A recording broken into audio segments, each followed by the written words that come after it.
Assalamualaikum warahmatullahi wabarakatuh. Pemirsa di mana saja Anda berada, selamat berjumpa kembali dengan channel YouTube Insan Dongeng.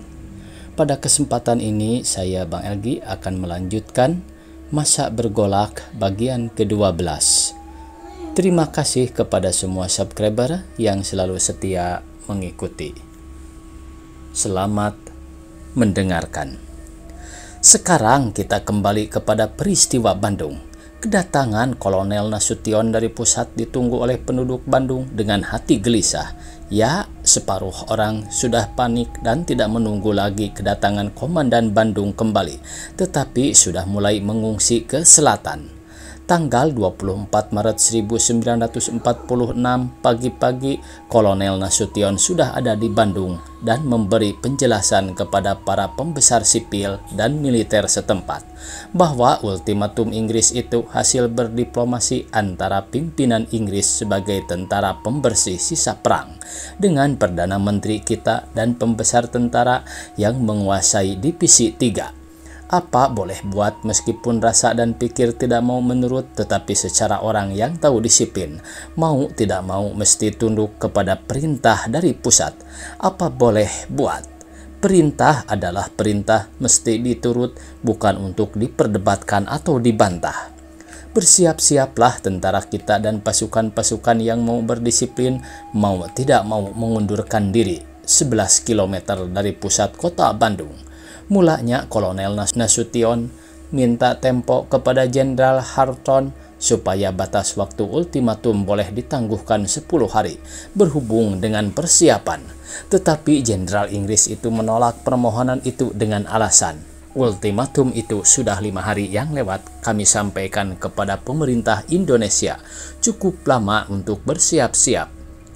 Jadi 5 hari sebelum tanggal 24 bulan Maret 1946, berarti tanggal 19 Maret 1946, sehari sebelum membom Tegalega, makin jelaslah omong kosongnya pihak Inggris dalam hal mengemukakannya alasan untuk membom Tegalega itu.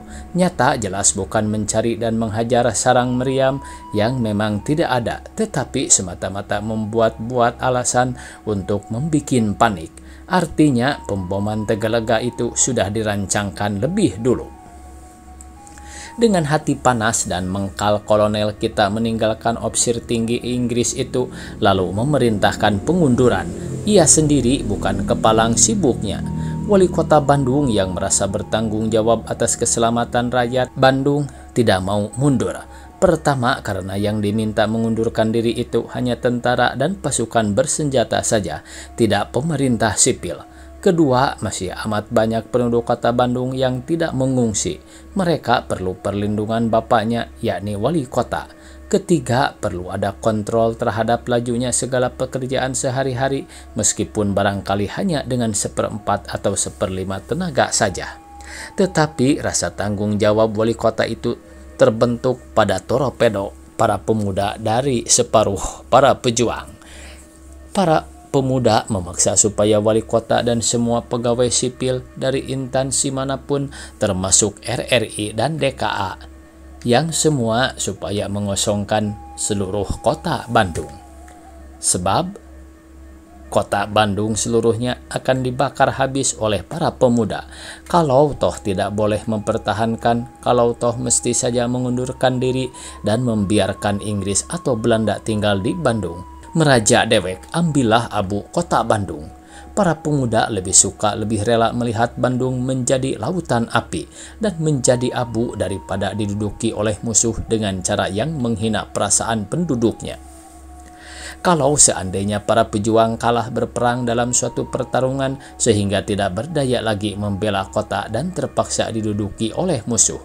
Nah, hal itu adalah risiko pertarungan.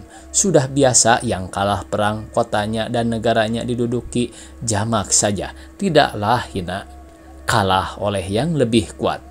Tetapi ngacir tanpa melawan, menyerahkan kota begitu saja kepada musuh, nanti dulu, terimalah abunya, duduklah di atas bara, begitu semboyan pemuda-pemuda Bandung. Terpaksa semua instansi sipil mesti mengungsi ke selatan bersama pasukan bersenjata dan rakyat. Terpaksa 1 juta lebih manusia mesti serentak menuju ke selatan, menempuh jalan yang untuk eksodus itu hanya terlalu amat sempit. Iringan manusia tak tampak mana ujungnya mana pangkalnya, bersatu menyambung tanpa antara, laki-laki, perempuan, tua, muda, anak-anak, yang dituntun, yang digendong, yang didukung. Apa yang dapat dibawa mereka dalam masa tergesa-gesa dan gopoh itu dicobanya dibawa. Suatu pemandangan yang bercampur macam-macam perasaan, sulit diceritakan dengan kata-kata yang tepat untuk melukiskan perasaan sedih, cemas, putus asa, bingung, takut, panas hati, macam-macam rasa yang negatif berkecamuk di dalam rongga dada para pengungsi, dan sadar atau tidak di dalam hatinya terkandung rasa dendam dan niat menuntut balas kepada imperialis kolonialis, sebab lara papa dan duka nestapa mereka itu adalah akibat tindakan imperialis kolonialis. Pada itu, para pemuda kita yang tidak meninggalkan Bandung telah bersepakat untuk serentak membakar seluruh kota Bandung, apa juga pun risiko dan akibatnya. Dinamit dan bensin atau minyak tanah sudah dikumpulkan dan ditunjuk orang-orang yang mesti melakukan pembakaran itu. Ditentukan bahwa akan dimulai jam 24 tengah malam. Sementara itu, tentara yang berada di sebelah utara kota Bandung ada yang mengungsi ke selatan, tetapi Batalion Mulyadi justru sebaliknya, mengungsi ke utara. Mengapa? Para perwira membuat siasat, mengungsi ke Ciater dan beroperasi mulai dari tanjakan Mbah Jamrong, Legok Monyong, terus ke Jalan Cagak jurusan Subang. Maksudnya untuk memotong hubungan antara Bandung-Subang yang terus ke lapang udara Kalijati. Walhasil memotong lalu lintas pasukan Inggris yang berhubungan dengan P dan Thailand, kerajaan partikulit modal Inggris. Itu alasan pertama. Alasan keduanya, supaya tidak terlalu memberatkan beban rakyat di selatan yang mesti menampung kurang lebih 1,5 juta penduduk kota Bandung. Ketiga, dari utara itu kalau perlu masih banyak lapang untuk mengundurkan diri ke barat laut via Paleren dan Darangdan ke wilayah Bogor. Bila perlu menggabungkan diri ke Banten yang terpencil dan terkepung itu, dan mundurlah mereka via Lembang ke lereng Tangkuban Perahu untuk kemudian ke Ciater. Pada itu hari mulai malam, para pemuda pembakar entah karena tidak dapat menahan kesabarannya, entah karena mulai tercium oleh pihak Belanda Inggris. Buktinya jauh dari waktu yang ditetapkan jam 24, mulai jam 20 sudah terdengar ledakan hebat di alun-alun, disambung dengan terbakarnya bangunan di dekatnya. Tanda isyarat itu diikuti oleh beberapa puluh ledakan di seluruh kota, diikuti oleh menjalar-jalarnya api kebakaran. Seluruh Bandung mulai dari timur di Cicadas sampai ke barat di Andir menjadi lautan api. Tidak semua bangunan yang diledakkan terus terbakar. Pertama, karena memang tidak mudah membakar gedung seperti misalnya Javase Bank, kini Bank Indonesia, yang terbuat dari beton dan anti api. Lain halnya dengan bangunan kayu atau separuh kayu. Kedua, alat pembakar dan persiapannya terlalu sempit, maklumlah terlalu tiba-tiba. Ketiga, karena para pemuda pembakar bukan anak-anak bandit yang biasa membakar gedung. Kebanyakan tidak tahu benar apa yang sebenarnya mesti didahulukan disulut.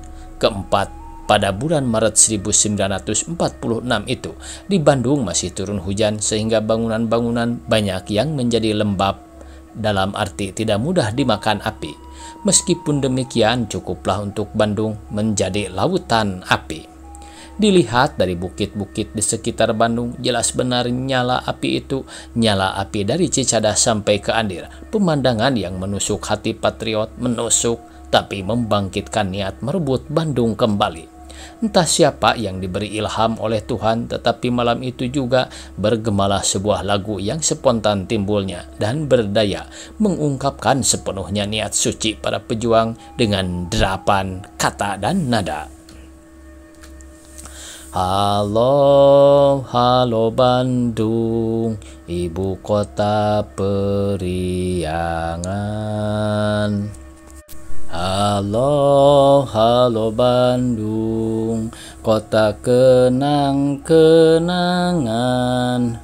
Sudah lama beta tidak berjumpa dengan kau. Sekarang telah menjadi lautan api, mari bung rebut kembali. Kira-kira seperti itulah pemirsa. Mohon maaf ya. Dalam seksi yang dipimpin oleh Mulyadi ada seorang pemuda asal dari Leuwi Damar, Kabupaten Rangkas Bitung. Si janda namanya, meskipun namanya janda tetapi ia benar-benar pemuda bujangan. Jejak tulen, belum pernah beristri. Pemuda itu merupakan manusia kontras, namanya saja sudah kontras dengan kelaki-lakiannya. Untuk seorang prajurit, ia terlalu banyak berkelakar dan membadut, tetapi bukan kepalang teguhnya memegang disiplin, yang setiap saat nampaknya tidak serius dan dilakukan dengan seperti bermain-main. Tetapi tindakannya sebagai prajurit bukan saja amat berani, tetapi patuh kepada perintah dan instruksi. Satu-satunya prajurit yang belum pernah mendapat hukuman. Kontras ketiga, satu-satunya prajurit yang belum pernah mendapat hukuman. Kontras ketiga, sebagai orang berperawakan kecil langsing, boleh dikatakan kurus, tapi tenaganya luar biasa. Kalau temannya memikul balok hanya kuat seorang satu, ia mampu memikul 3 balok sekaligus. Ini sungguh sangat mengherankan teman-temannya. Dari mana ia mendapat tenaga sekuat itu? Kontras keempat, sebagai orang Indonesia kelahiran Sunda, ia lebih senang bercakap Arab dan Belanda sepotong-potong sebagai aksi-aksian. Tidak serius. Logatnya pun logat Leuwi Damar saja, bahkan terhadap Mayor kadang-kadang ia menjawab, "Ya meneer." Mayor melotot sambil mengancam, "Sekali lagi kamu berbicara Belanda kepadaku, bibirmu akan kucahit ya, awas." Sambil bersikap tegap ia menjawab, "Ya meneer." Semua yang mendengar tertawa. Mayor juga tersenyum pahit sambil menggeleng-geleng kepala dan memberi ketokan dengan stafnya, "Dasar kamu ini badut, mengapa kamu tidak menjadi pelawak sandiwara saja?" Jawabnya tidak diduga-duga, "Di sana kanit penten met Hollander." Artinya di sana tidak dapat berkelahi dengan Belanda. "Dan kamu berbicara Belanda itu untuk apa?" "Supaya dapat memaki-maki Belanda dalam bahasanya," katanya. Mayor menggelengkan kepala untuk kedua kalinya dan pergi dengan senyum tersembunyi di bibir. Nah, itulah si janda. Seluruh batalion sayang kepadanya, kangen kepadanya, tidak karena lawaknya, tetapi karena suka menolong teman dan biasanya banyak sekali akal dan taktiknya. Ia tahu saja akal untuk menipu atau mengecoh musuh, sungguh cerdik. Ada pula lebihnya dari teman-temannya, ia amat pandai menyusup mendekati mangsa diam-diam tanpa diketahui oleh yang akan dihantamnya. Lebih lucu lagi, ia pandai meniru beberapa suara binatang, menyalaknya anjing, meringkiknya kuda, menguaknya kerbau, mengeongnya kucing, berkokoknya ayam, dan meniru bunyi katak. Tetapi yang paling dikagumi adalah main pisaunya, melempar pisau dari jarak 10 atau 10-15 meter dan menancap persis pada sasarannya bukanlah pekerjaan mudah. Karena kepandaiannya yang luar biasa dan tenaganya yang kuat itu, ia oleh teman-temannya yang disebut Winentou, yaitu nama seorang tokoh bangsa Indian suku Apase dalam buku-buku Karl May. Kepandaiannya itu sungguh amat berfaedah bagi batalion itu, terutama kalau mesti menghantam pengawal apabila hendak menyerbu suatu asrama atau perkemahan musuh. Seperti Winentou sungguhan saja cara-caranya, Winentou modern itu. Pada suatu hari batalion agak ribut, kehilangan Winentou. Sejak pagi ia tidak muncul, dicari ke sana kemari, tidak ada yang tahu kemana ia pergi. Anehnya, ketika dilaporkan kepada Mulyadi sebagai atasannya, dijawabnya singkat saja, "Biar saja, ia ngelayap, barangkali turut sandiwara membadut, tidak perlu dicari. Kalau sudah bosan menjual lawak, ia nanti kembali." Teman-teman merasa gelisah dan kesepian, tetapi para perwira kelihatannya tenang-tenang saja. Pada hari ketiga, orang ribut lagi. Dari jauh nampaknya seorang serdadu nikah berpakaian lengkap datang mendekat. Tetapi anehnya, mengapa serdadu itu memikul sesuatu, seolah-olah tukang jualan yang memikul dagangannya. Pasukan kita pada waktu itu tidak semua punya teropong, jadi dari jauh tidak jelas serdadu yang memikul itu. Mengapa ada serdadu nikah mikul, tetapi berjaga-jaga? Kata Mulyadi, "Jangan ditembak. Orang seorang kita tangkap hidup-hidup, dikepung sambil sorak saja, tentu tertangkap. Jangan pula dipukuli. Kita akan peras macam-macam keterangan dari dia. Jangan dianiaya. Ayo membuat seteleng." Pasukan memencar siap dengan segala senjatanya. Serdadu aneh makin mendekat.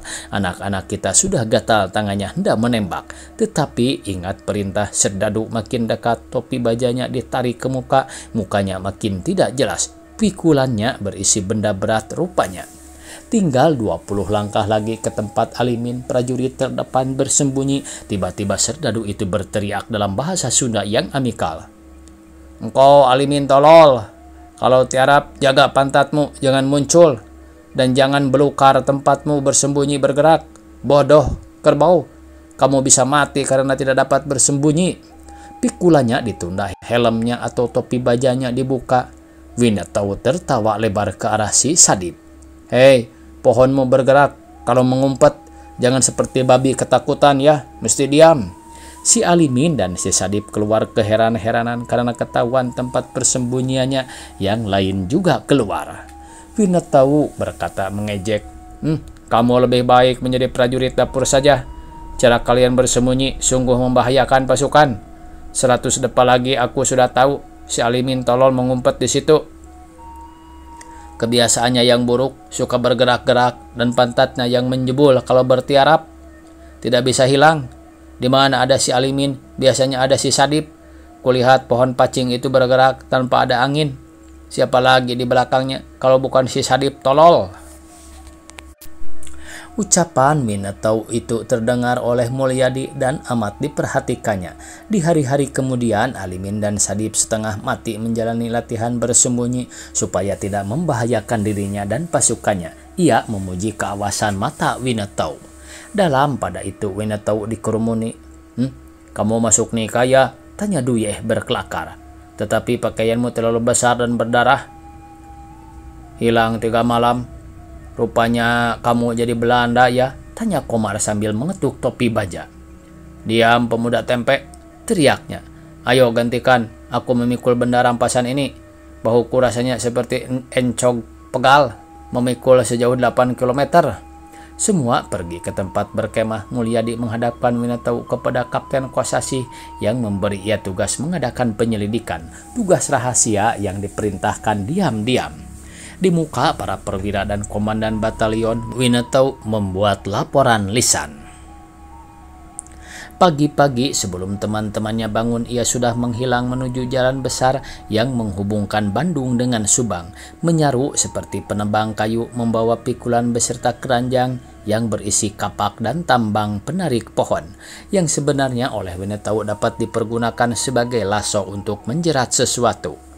Dari orang-orang desa didapat keterangan bahwa hampir tetap tiap pagi kira-kira jam 9 ada patroli. Biasanya tidak banyak, hanya 7-8 orang saja. Senjata brand, senapan enteng, dan pistol. Biasanya power mereka ditunda 2-3 km di belakang, ditunggu dan dijaga oleh sopir sendirian. Kira-kira setengah jam sesudah patroli lewat, kendaraan menyusul. Sudah hampir tersusul berhenti lagi, begitu saja beberapa kilometer ke muka. Pulangnya biasanya naik power bersama-sama. Beberapa jam sesudah patroli kembali, biasanya lalu beberapa truk, barangkali untuk kepentingan P dan T LAN atau untuk Kalijati. Orang tidak tahu pasti. Truk Bandung-Subang biasanya lalu kira-kira jam 13 dan Subang-Bandung tidak lama kemudian. Waktunya habis pemirsa. Dicukupkan sekian. Billahi taufiq wal hidayah. Wassalamualaikum warahmatullahi wabarakatuh.